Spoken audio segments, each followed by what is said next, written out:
മോളെ കെട്ടിക്കാൻ കൃപ എന്ന് പറഞ്ഞ് എന്നെ ഒന്ന് ബലപ്പെടുത്തിക്കൂ, അതാ നല്ലത്. ഇനി അയാൾ എന്തെല്ലാം പറഞ്ഞു ഒപ്പിക്കാൻ പോകുന്നെന്നായിരിക്കും. അതൊക്കെ ഞാൻ പറഞ്ഞോളാം, അടിക്കറിയാൻ എന്നെ പറയണമെന്ന്.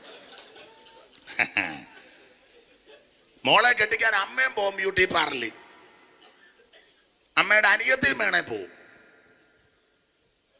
മനസ്സിലായോ? എന്തോ ഒരു ഒരുക്കമാ. യോഗ്യമായിരിക്കണം, മാന്യമായിരിക്കണം, ആവശ്യമില്ലാത്ത വൃത്തികേടൊന്നും കാണിക്കരുത്.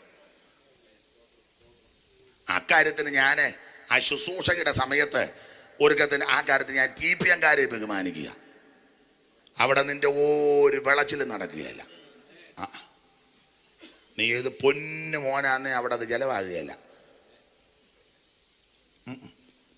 ഞങ്ങളുടെ ഒരു പെങ്കൊച്ചിനെയും കൂടെ ഒരുക്കിക്കൊണ്ട് പോയി TPM പള്ളിപ്പാട്ട് പ്രീത്തോമില്ല.